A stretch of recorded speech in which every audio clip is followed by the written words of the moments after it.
In 1980, the Hague Conference on Private International Law made a determination that they would begin to look at the issue of international parental kidnapping.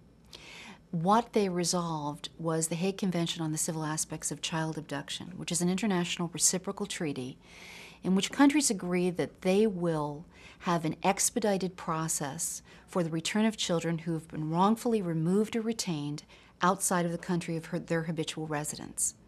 That area of practice, that is treaty law, involves a certain portion of the world's country and provides a civil remedy for the resolution of parental disputes that can be characterized as wrongful removal or retentions.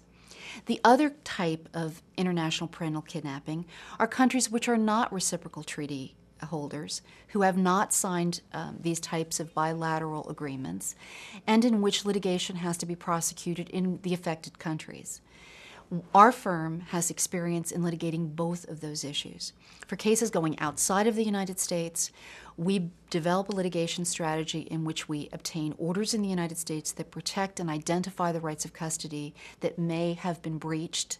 We do that in a way that will enhance its enforceability, either under the Hague Conference or in cases in what we would colloquially call non-Hague countries, in cases where we know we're going to have to file in the courts of those countries seeking the enforcement of a foreign child custody judgment. We also practice in the United States courts on incoming cases. That are those cases in which the treaty is being evoked. We've litigated cases in many of the United States district courts and in the United States courts of appeal. In those cases, we'll be addressing issues in which a child has been brought to the United States, and the argument is that that child has been abducted. Notably, we also defend on those cases.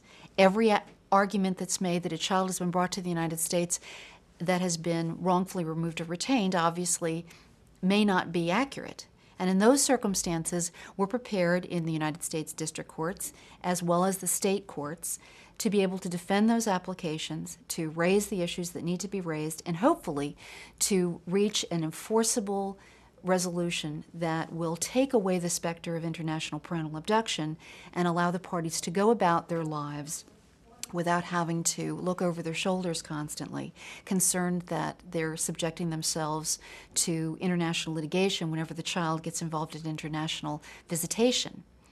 The fact is the world is a very, very small place. And the reality is that what used to be an unthinkable fact pattern, somebody getting married in one place, children being born in one or more countries, and residing in another, is now commonplace. The litigation that's engendered as a result of that is complex. The treaty issues that are engendered as a result of someone's decision, for example, to return home to mom, may create legal issues that can exponentially be raised and can create a situation in which the litigation gets out of control. Our superior knowledge of the treaty, our confidence in its litigation, our use of the treaty allows us very often to be able to make initial applications and to narrow that litigation, hopefully for an immediate, expeditious, successful resolution. And that's why we believe that we can address those cases, international parental kidnapping cases, with the kind of expertise necessary to identify where a child is located, to immediately get legal counsel on the ground involved, and hopefully to stop the cycle of protracted adversarial litigation immediately.